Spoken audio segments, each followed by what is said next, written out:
대학교 3학년 2학기 때였습니다.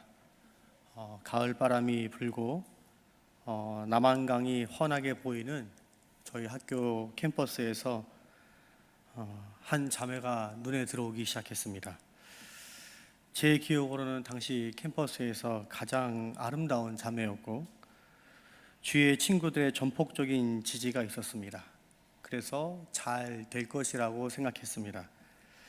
그런데 그해 겨울 하나님의 특별한 은혜로 제가 해외에 있는 한인교회로 부임하게 되었고, 제대로 시작돼 해보지 못한 그녀와의 관계는 그걸로 끝이 났습니다. 지나와서 생각해 보면은 참 쓸데없는데 기운을 뺐다라는 생각이 듭니다. 내가 그때 조금 더 빨리 하나님의 뜻을 알았더라면, 그래서 바른 선택을 했다라면 3학년 2학기 학업이 더 집중력 있고 한 사람에게 집중하는 것이 아니라 주위에 있는 좋은 사람들과 더 많은 복된 풍성한 관계를 맺었을 텐데 라는 생각이 듭니다. 여러분, 신앙생활은 누가 뭐라 해도 선택의 연속입니다. 그래서 우리 모두는 하나님이 좋아하는 하나님의 뜻이 머물고 있는 곳에 내 선택이 있기를 바라는 마음이 있습니다. 어쩌면 오늘 여러분이 예배에 나온 것도 하나님의 뜻이기 때문에 이곳에 나온 분들이 있을 거라고 생각합니다. 그런데 문제는 어떤 점에 있어서는, 신앙생활의 어떤 영역과 우리의 삶의 어떤 부분에 있어서는 우리가 하나님의 뜻을 잘 모르고 지나갈 때가 많다라는 것입니다. A인지 B인지 지금인지 나중인지 여기인지 저기인지 우리는 하나님의 뜻이, 하나님이 어떤 것을 원하고 계시는지 모를 때가 참 많이 있습니다.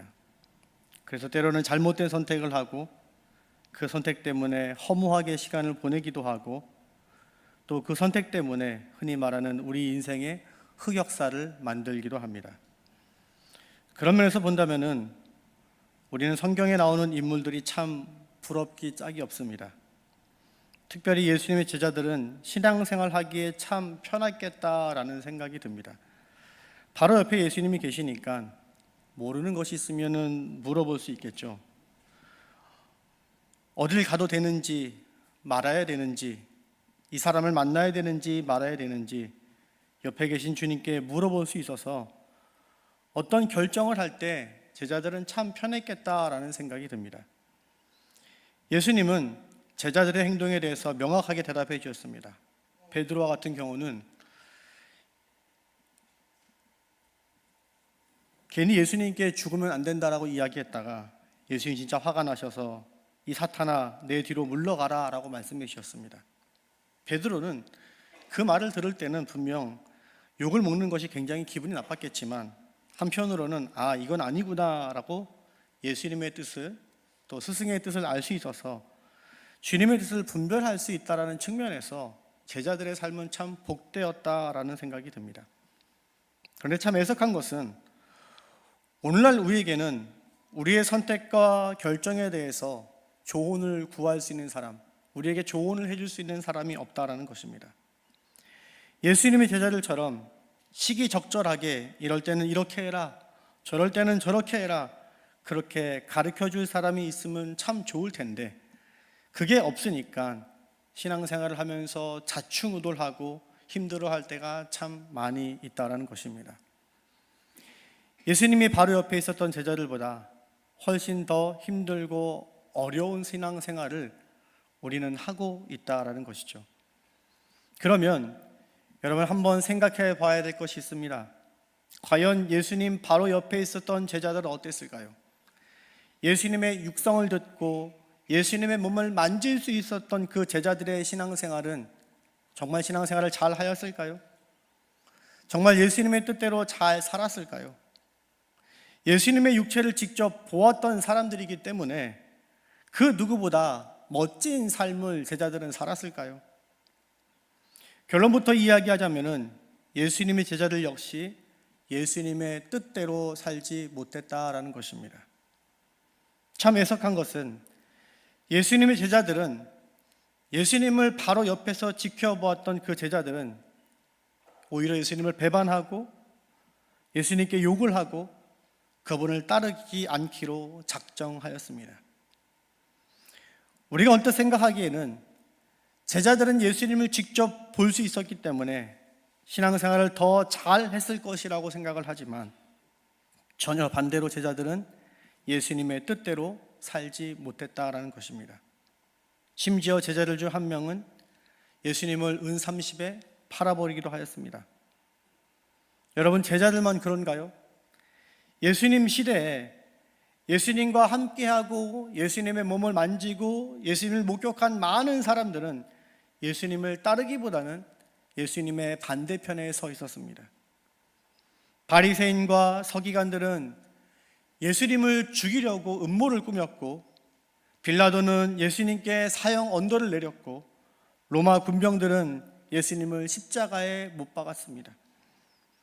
우리가 생각하기에 예수님을 직접 만나고 볼 수 있으면 예수님을 잘 따를 수 있을 것이라고 생각하지만, 예수님을 통해 실수하지 않는 인생을 살 수 있을 것이라고 생각하지만, 실제 예수님 주변에 있었던 사람들은 거의 모두가 예수님께 도움을 받기는커녕, 예수님께 삶을 인도함 받기는커녕 예수님을 죽음으로 몰고 갔습니다.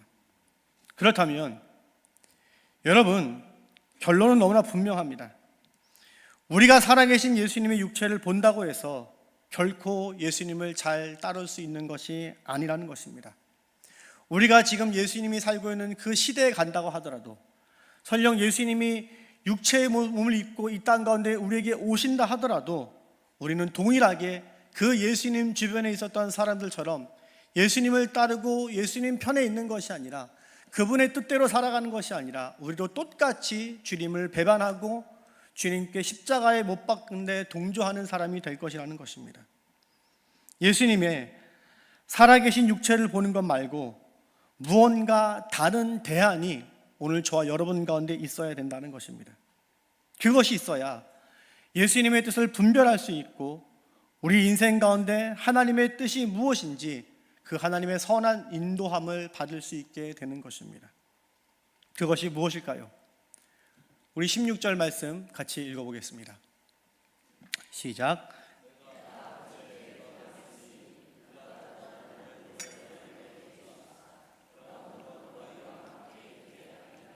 아멘. 오늘 우리가 읽은 말씀은 예수님이 십자가 지시기 전에 제자들에게 하신 말씀입니다. 예수님이 이 말씀을 하실 때 너무나 잘 알고 계셨죠. 제자들과 함께 3년 동안 동고동락했지만 제자들이 예수님의 마음을 잘 헤아리지 못한다는 것을 주님은 이미 알고 계셨습니다. 그런데 더 큰 문제는 이제 예수님이 십자가 지시고 이 땅을 떠나시면은 그나마 제자들에게 말을 하고 조언하였던 그 예수님마저 계시지 않게 된다는 것입니다. 예수님과 같이 있어도 예수님의 뜻을 분별하지 못하고 엉뚱하게 행동했는데, 이제 예수님이 죽으시고 곁에 없으면 제자들의 삶은 너무나 불보듯 뻔한 것입니다. 함께 있어도 제대로 살지 못하는데 함께 계시지 않을 때는 오죽하겠다는 것은 허겠냐는 것입니다. 그래서 예수님이 한 가지 약속하시는데 16절에 보니까 예수님이 제자들 곁을 떠나면 또 다른 무엇을 보내주시겠다 하시죠? 보혜사를 보내주시겠다라고 말씀하십니다. 또 다른 보혜사가 뭐죠? 성령님이시죠. 그런데 여기서 보혜사라는 뜻은 돕는 이라는 뜻을 갖고 있습니다. 무엇을 도와준다는 거죠?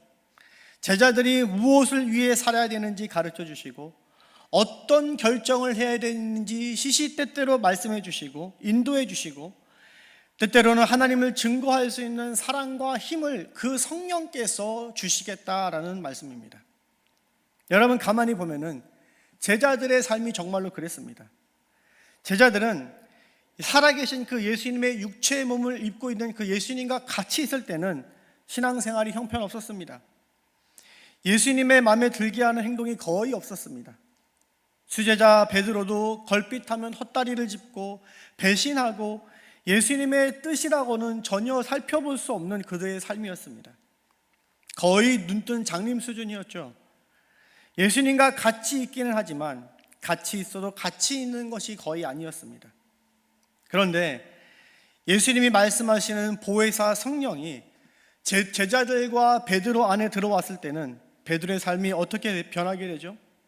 사도행전에 보니까 3천 명이나 되는 사람들이 예수님을 믿게 하고 그 마음에 예수님에 대한 사랑이 얼마나 큰지 나중에는 십자가에 달려 죽기까지 베드로가 헌신했다라고 사람들은 이야기하고 있습니다.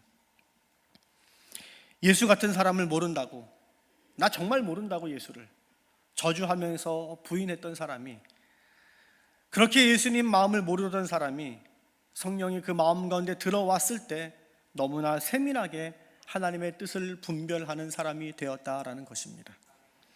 바울도 마찬가지였습니다. 바울은 초창기에 예수님을 핍박하는 사람이었죠.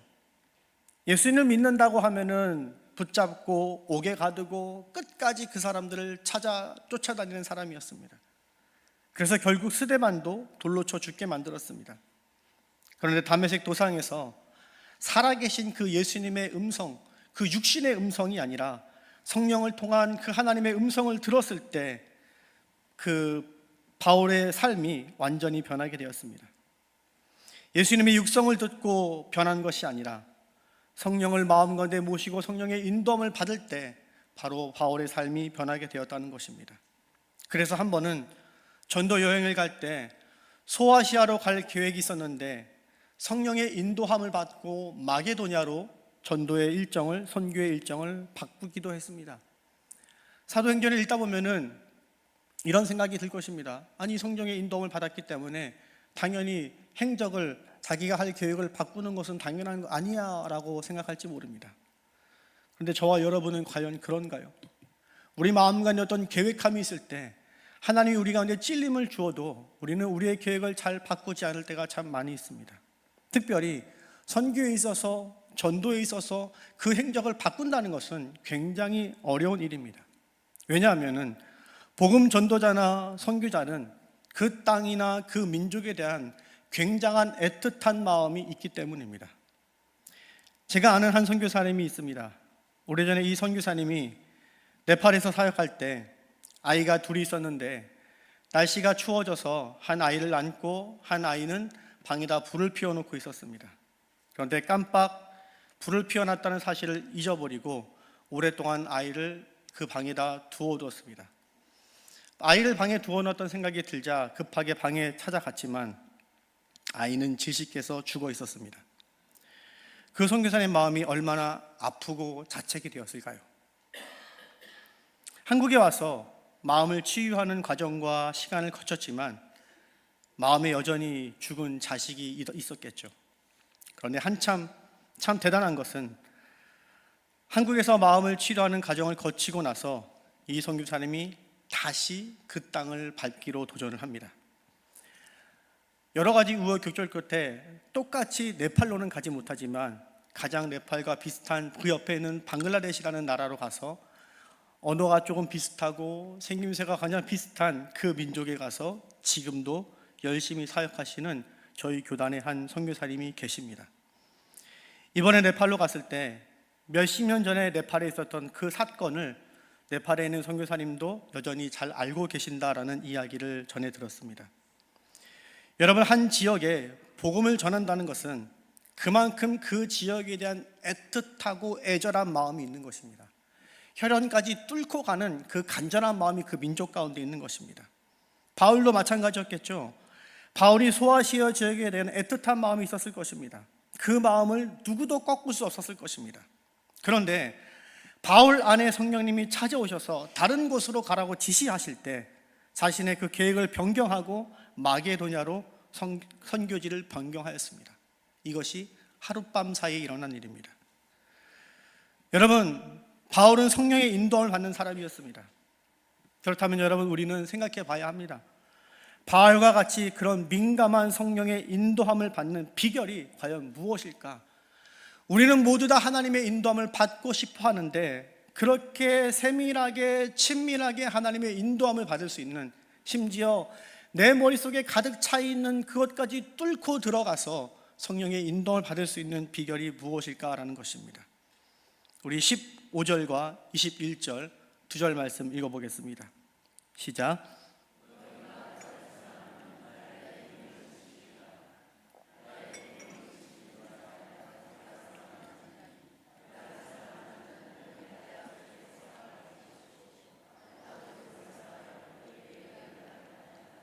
아멘. 여러분, 이 두 구절에 보면은 하나님의 뜻을 분별하여 말씀을 지키는 자의 특징이 무엇이죠? 한마디로 신앙생활을 잘하는 사람의 특징이 무엇이죠? 하나님을 사랑하는 것입니다. 여러분, 사랑하는 사람의 특징을 보면은 상대방을 알고 싶어 합니다. 그래서 편지나 문자를 받을 때 그 편지에 있는 그 문자에는 그 말줄임표 점점점의 의미는 무엇일까? 왜 느낌표를 안 쓰고 물음표를 썼을까? 작은 것 하나를 통해서라도 그 사람을 알고 싶어 합니다. 온 마음에 사랑하는 사람으로 가득 차 있는 것이죠. 15절 말씀에 주의 계명을 지킨다라고 되어 있는데, 주의 말씀을 지킬 수 있는 이유가 무엇입니까? 바로 주님을 사랑하기 때문입니다. 우리가 신앙생활을 하면서 착각하는 것이, 내가 주님의 얼굴을 제자들과 같이 직접 볼 수만 있다면은, 주님의 음성을 들을 수만 있다면은, 내가 하나님의 뜻을 분별할 수만 있다면은, 나에게 좋은 설교를 들려줄 수 있는 사람만 있다면은 신앙생활을 잘 할 수 있을 것이라고 우리는 생각합니다. 그래서 주중에 수많은 설교 유튜버를 듣고 기도할 때 하나님의 뜻을 알게 해달라고 간절히 때를 써보기도 합니다. 그런데 여러분, 우리가 주님의 뜻을 알고 하나님의 음성을 듣는 것보다 더 기초적이고 더 중요한 것이 있습니다. 바로 하나님을 사랑하는 것입니다. 내 마음에 성령이 찾아오셔서 그 하나님으로 가득 차 있는 것입니다. 그것이 되어 있지 않으면은 하나님의 뜻을 아는 것은 너무나 힘든 일이 되고, 설령 어찌하여 하나님의 뜻을 분별하고 깨달았다 하더라도 하나님을 사랑하지 않는 사람에게 하나님의 뜻을 아는 것은 오히려 무기가 될 수 있고 사람의 마음을 아프게 할 수도 있습니다. 여러분, 바울은 하나님의 뜻을 너무나 잘 분별하는 사람이었습니다. 너무나 예민하게, 민감하게, 철저하게 분별하고 분석할 수 있는 사람이었습니다. 그런데 고린도 교회에 제사 음식의 문제가 터지자 바울은 이 문제를 가지고 칼로 물을 자르듯이 그렇게 냉철하게 판단하지 않았습니다. 주님이 자신을 사랑하시듯이 자신 가운데 있는 그 성령의 충만함 같이 사랑의 마음을 가지고 교회에 덕을 쌓는 선택을 하였습니다. 여러분, 중요한 것은 이것이냐 저것이냐, 지금이냐 나중이냐, 그것이 아니라 내 마음에 성령이 계시는가가 중요한 것입니다. 그리고 그런 사람이 성령의 인도함과 하나님의 음성과 하나님의 뜻을 분별하게 되는 것입니다. 우리가 읽은 19절 말씀을 보면은 이런 주님의 마음이 더 크게 드러나 있습니다. 우리 19절 말씀 읽겠습니다. 시작. 조금 있으면 세상은 다시 나를 보지 못할 것이로되 너희는 나를 보리니 이는 내가 살아있고 너희도 살아있겠음이라. 조금 있으면 세상은 다시 나를 보지 못할 것이로되 라고 되어 있습니다. 예수님께서 십자가 달려 돌아가시면은 예수님의 그 육체의 모습을 더 이상 보지 못하게 될 것이라는 의미입니다. 그리고 이어서 이렇게 되어 있죠. 너희가 나를 보리니. 제자들은 그럼에도 불구하고 주님을 볼 수 있을 것이라고 말씀합니다. 그 이유가 이어서 나오죠. 내가 살아있고 너희도 살아있을 것입니다. 내가 살고 너희도 살기 때문에 우리가 예수님이 십자가 달려 돌아가셔도 서로 만나고 볼 수 있을 것이라는 뜻입니다. 실제로 주님은 다시 살아나시죠. 부활하셔서 살아나십니다. 그것이 내가 살아있고 라는 말의 의미입니다. 그런데 이어서 제자들도 살아있겠다라고 말씀하십니다. 제자들이 부활하겠다는 말은 아니죠. 성령을 마음에 모셔서 그 영혼이 살아있는 영혼이 된다라는 것입니다. 그래서 이제는 주님을 만나는 방식이 바뀌게 되는 거죠. 육체와 육체가 만나는 것이 아니라 부활하신 주님의 영과 성령의 충만함 가운데 살아있는 우리 영혼이 만나는 것입니다. 영혼과 영혼이 만나는 것입니다. 여러분, 우리가 육체가 살아있다고 주님을 만날 수 있는 것이 아닙니다. 명철한 지혜와 아주 풍성한 경험이 있다고 주님을 만나는 것이 아닙니다. 우리 영혼이 살아있어야 주님을 만날 수 있습니다. 그것이 내가 살아있고 너희도 살아있겠음이라는 주님의 말씀의 뜻인 것입니다. 여러분, 여러분에게 하나님의 뜻이 분별되십니까? 하나님의 뜻이 여러분에게 전해지십니까? 만약 그렇지 않다면 먼저 질문해 봐야 합니다. 나의 영혼이 성령으로 살아있는지 질문해 봐야 합니다. 혹여나 주님이 아닌 것으로 가득 채워져서 몸은 살아있으나 영혼이 죽은 자와 같은 모습이 아닌지 돌아봐야 한다는 것입니다. 그러나 반대로 우리가 우리의 죄를 자백하고 십자가 아래 우리의 연약한 모습을 내려놓을 때 그 거룩하고 주의 보혈로 깨끗해진 그 마음 가운데 성령께서 찾아오십니다. 그래서 우리 육신의 눈은 주님을 보지 못하지만 우리 안에 계신 성령을 통해서 하나님의 뜻이 분별되고 하나님의 생각과 마음이 저와 여러분에게 전해지기 시작할 것입니다. 이 은혜로운 신앙생활이 저와 여러분 가운데 있기를 축복합니다. 그래서 하나님의 뜻 자체만 쫓는 신앙생활이 아니라 하나님을 사랑하고 성령을 내 마음 가운데 가득 모신 가운데 그 가운데 주님의 뜻을 알아가는 복된 삶이 저와 여러분 가운데 있기를 주의 이름으로 축원합니다.